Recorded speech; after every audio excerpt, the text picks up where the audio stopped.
she got on that motherfucker, couldn't even help herself. Yeah. Oprah's a bitch. Tyler Perry she just Oprah's a bitch. she just went on there and She says she's a fat black. yeah, exactly. She went on there and went straight to her arch enemies and shit. The arch nemesis and shit.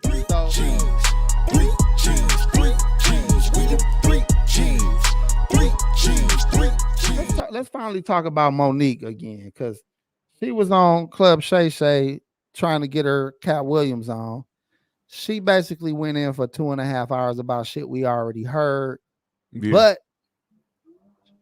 she feels justified, and she feels like more people is listening to her now that Taraji came out and said some of the same shit she had been saying about how they not getting paid enough and how they getting played out of opportunities that they should and they deserve to have. So I think that was the real reason why she came on there. Not thinking like, oh, let me go on here and shit on Steve Harvey and Oprah and all these niggas. I think her real motive was like, now that other people are saying the shit I was saying, the same way y'all clown me when I said we wasn't getting paid enough. Now here come another bitch talking about the same shit and y'all listen. Now y'all going with it. Yeah. So I think that was her motive, but she got on that motherfucker and couldn't even help herself. Yeah. Oprah's a bitch. Tyler Perry she just Oprah's a bitch. She just went on there and she said she's a fat black. Yeah, exactly. She went on there and went straight to her arch enemies and shit. The arch nemesis and shit. So I don't think that was her main reasoning, but she sure the fuck took a whole lot of time to go over the same shit over and over. But you could tell she was trying to chase that cat clout, because she brought up cat like 8, 9, 10 different times during the interview. Like, like my good brother Cat said. And then of course, right after the shit, Cat invited her on tour. So she about to go on tour with Cat. Cat basically inviting everybody that got something to say about Kevin Hart on tour and shit. He said everybody that don't like Kevin Hart, you got a space on this goddamn tour. that's all power moves though. Like you get your allies. When we go into war, like who on my side? Let me get all the allies I can get. With me. Yeah. So I can understand that. Fuck you, fuck you, fuck you. You're cool. Fuck you when I'm out. And that's basically what she was on too. Who's coming with me? She talked about Kevin Hart, Oprah, Tyler Perry, Tiffany Haddish, and probably some more. Lee Daniels, her mama, her daddy, her daddy, her brother that's fucked her. Like that's hard to talk about. That's that's some shit to talk about. But mind you, she has some good points though about Oprah. She like, bitch, you know a lot of personal shit. We actually been like tight and enough to know personal business, and you keep doing some weirdo ass shit. Yeah, and she probably has a more serious gripe than we want to admit, because it ain't our business. Like, we don't care as much as her, but she probably right in having an issue with some of them people. And according to Shannon Sharp, he heard the audio of Tyler Perry admitting to spreading a rumor that she's hard to work with. Now, let me ask y'all this.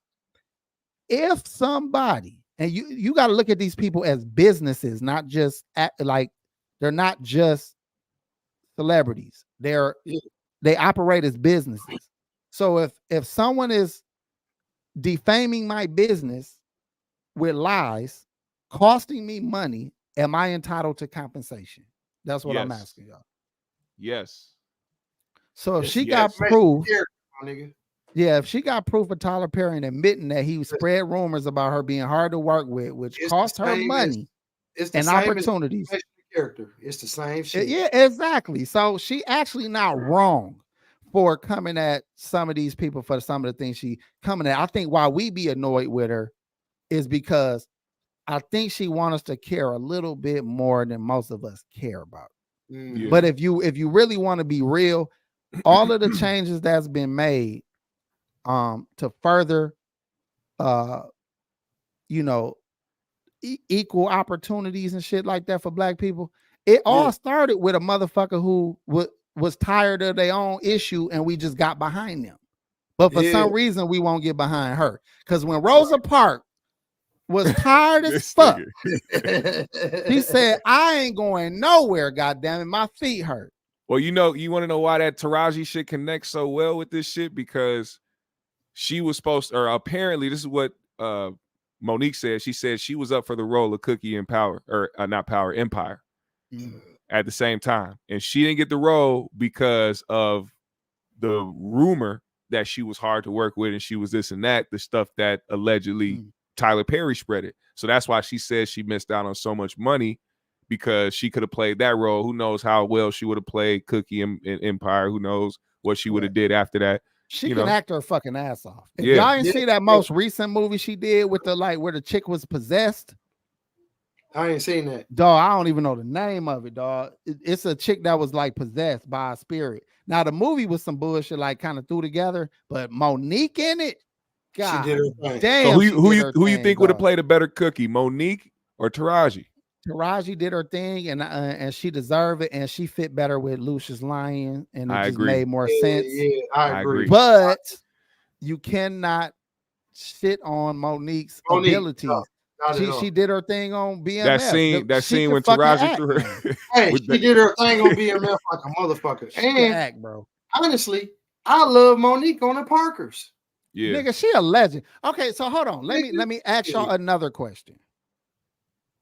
For a woman who had a sitcom as strong as the Parkers, who was a queen of comedy, because that was a banger ass comedy special too. That was a banger. Who has been in many other movies over the years, who has and did Apollo hosting, and like really literally, and had her own talk show. Now, this is the question right here. A woman with a career like that, should she have enough money to retire?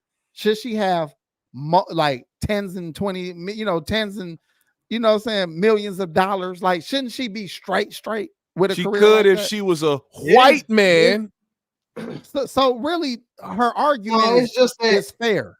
It's how you, it is fair. How you motherfucking manage your money, man. That's all. She wasn't getting the money, Pac G. So the same thing that a woman like, we ain't gonna use other women. The point is, they were getting underpaid, and they just were. 50-some thousand an episode while they was doing the Parkers is insane. Why they syndicated? Wow. So now you got Charlie Sheen on crack making $1 million an episode, and he giving bitches AIDS. $1 million an episode, and he giving bitches AIDS. But this, you hear what I'm saying? So even if it's 50, and you go from 50 to $1 million. Like, damn, can I get 100? Can I get 100? Yeah, 200,000, 100,000. So all I'm saying is a woman like Monique, where all she done in her life, she should be so rich that she don't gotta work. And I want that for her. I think she deserves that. She deserves it. Now, if she a nasty person personally, who give a fuck? Who give a fuck? Because you can be a bitch. Just because you a bitch don't mean you don't deserve the money you listen, work this for, bitch funny as hell. She should be compensated for her motherfucking her comedy. Correct. Now, mind you, she might have got played, but a lot of artists and a lot of musicians got the same play. They got played their whole career. They legends. They put out some of the most timeless hits, timeless albums, and they had bad contracts and they broke as fuck. So I mean, this ain't just her. This is a whole thing that happens to black artists and black musicians and black Tupac actors. was a perfect example. A lot. I mean, we got 1 million examples of this. Tupac didn't own shit. But let me ask you, Pac G, shouldn't we start to actually side for people like her that's starting to speak up, like her, Taraji, everybody else? Yes. Shouldn't they start? And she calling out niggas by name, because Oprah does have the money to pay these women better. Tyler does have the money to pay these women better. Kevin Hart does have the money. And you still gonna lowball me, and you know I'm one of your people. Yes. You dirty bitch. You dirty you stole bitch. off of Hollywood, you bitch ass. You a you whoa. Just because the man take cock in the ass don't make him no goddamn.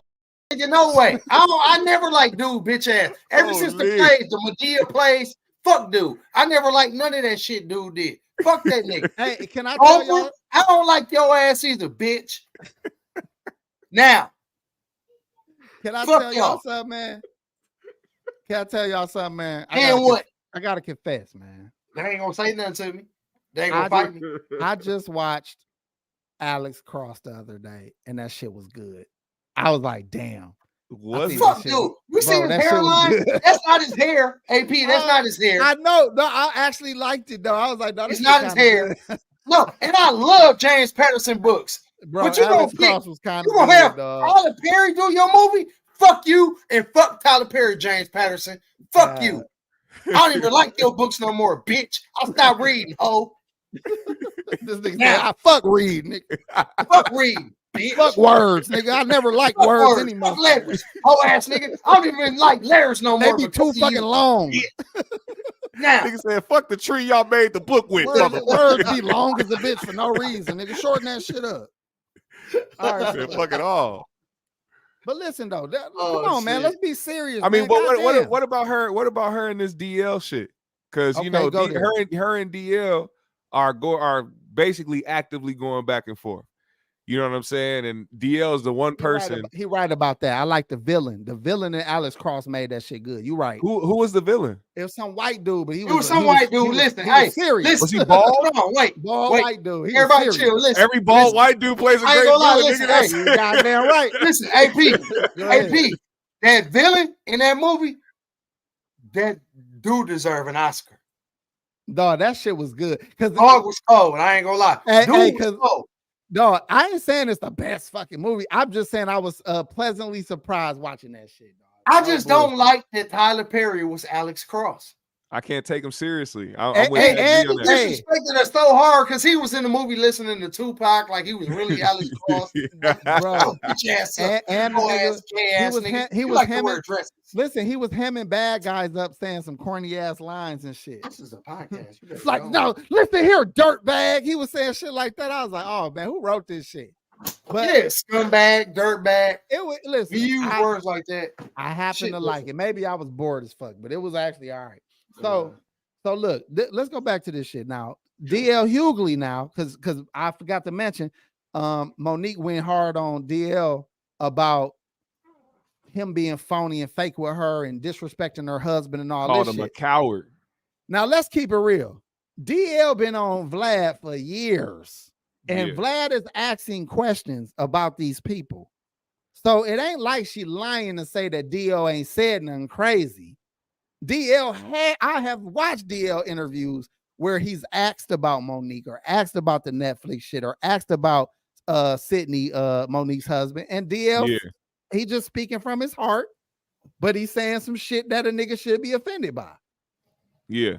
You get what I'm saying? Even if he keeping it real, he is saying something about that woman's husband. And I'm gonna keep it real. What she did do on that show was representing her nigga like a bitch supposed to.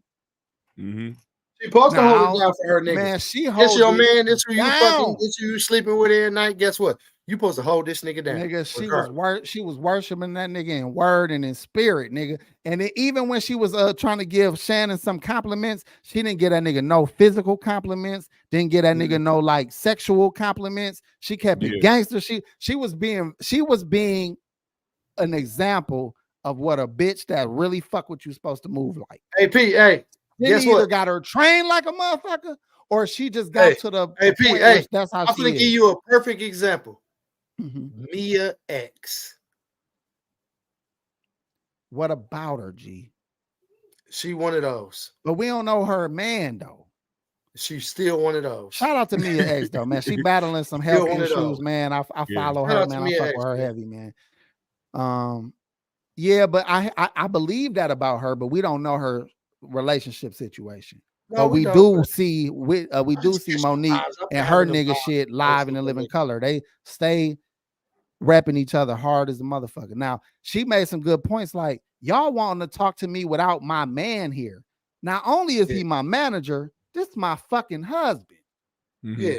Every decision I make, this nigga got something to do with it. Gotta say. Yeah. Which is how it should be, but to our world, it's something wrong with that. My wife don't do shit without calling me and just it be dumb shit like she want to buy some shit from the hardware store. She be like, it's all right if I get it. But she still wanted to check first. Like when people move like we supposed to move, it look weird to people that have no concept of what a man and a woman supposed to be like. Yeah. And you could actually see how damaged people are because of that. Word. A real man's role carries a whole lot of weight that people don't recognize. You feel me? First of all, let's talk about Sydney and the weight he got to carry. Oh shit! That man has carried the weight of Monique's attitude, her arrogance, her weight, literally her physical weight, her reputation with men sleeping around and things like that. He been there for all that shit. Her acting like her shit don't stink, because I believe that she was arrogant. I believe that she was smelling herself, but she also has been humbled. Yeah, I ain't gonna lie. Hey, I've been definitely. Had been humbled many times in my life. Hey, P, if I was with Monique in a relationship and we got into an argument, I say, yeah, bitch, you ain't finna throw no motherfucking TV on my head, bitch. I ain't precious. Damn. I ain't gonna lie to you. You got me fucked up, bitch. I ain't precious. You ain't finna motherfucking talk that tough shit in this motherfucker. Jeff, Uncle Jeff, what's happening, dog? Old ass nigga. We should ask Jeff if he know about some of the behind the scenes. You know, he worked closely with DL. See, DL and Monique's situation is they got beef because of some radio shit. She revealed a story on Shannon talking about her going on DL's show, on his radio show. They ended up playing a game of Would You Rather, and it ended up being like some gay stuff that had to pertain with her husband. And she didn't like that. She felt disrespected by it. And she got on the phone apparently with DL and whatever. Their stories differ because she says that she got on the phone and he was real nonchalant, that didn't care about it, needed to send a cease and desist for them to be able to cut it. His side is they didn't need to do any of that because once they told him that they didn't want it up, he scratched the whole interview because he said he respected her enough at the time. So now they kind of going back and forth because after all that shit happened, you know, they went on stage in Detroit, I think, or something, or Dallas or some shit. And I don't know if y'all remember, but they got on stage and was talking shit about each other back and forth. So like Monique went on, talked some crazy shit about DL, said that it must suck for his wife to give a coward head every night. And then he got on stage and went in on her, all types of shit. He went crazy on her. And that's where that kind of left it. So he's kind of in the motion of, hey, man, it's going to be smoke forever with this motherfucker till she, you know, admits to her wrongdoings. And I guess it's the same for her. Damn. And shout out to Jeff, because we all know that Jeff has definitely, these are his contemporary comedians. Yeah. Jeff been out as long and has graced some of the same stages, even with these people for years, and wrote for DL for years. And he said he know way too much and known them way too long and got love for both of them. So he got to stay Switzerland on this. Real talk. We respect that, Jeff. Respect that, Jeff. And we respect you too in the comedy game, because no matter what people try to like downplay your comedy, you have done the same amount of sets that made a lot of people laugh as everybody. Hell yeah. Else. Yeah. That's a fact. That's a fact. See, the problem is your voice and that whack ass haircut. Jeff, man. Hey, B finna get us some bullshit with you. I ain't gonna lie to you. Gee, he got an AP first. Hold on. He tried to do the Tony dreads at one point. That shit didn't work. He tried to do. He kept get on your ass. He kept trying to find an image that would. He had the little Cheetos. He had the little Cheetos. He was on Byron Allen show. I seen the shit, nigga. He was on the Byron Allen show with Tony Roberts and some broad that I ain't never seen in my life. And I remember you had that damn haircut. I said, look at dog he must have just thought it in a movie somewhere or some shit. So if you was able to just find that look that you was needing.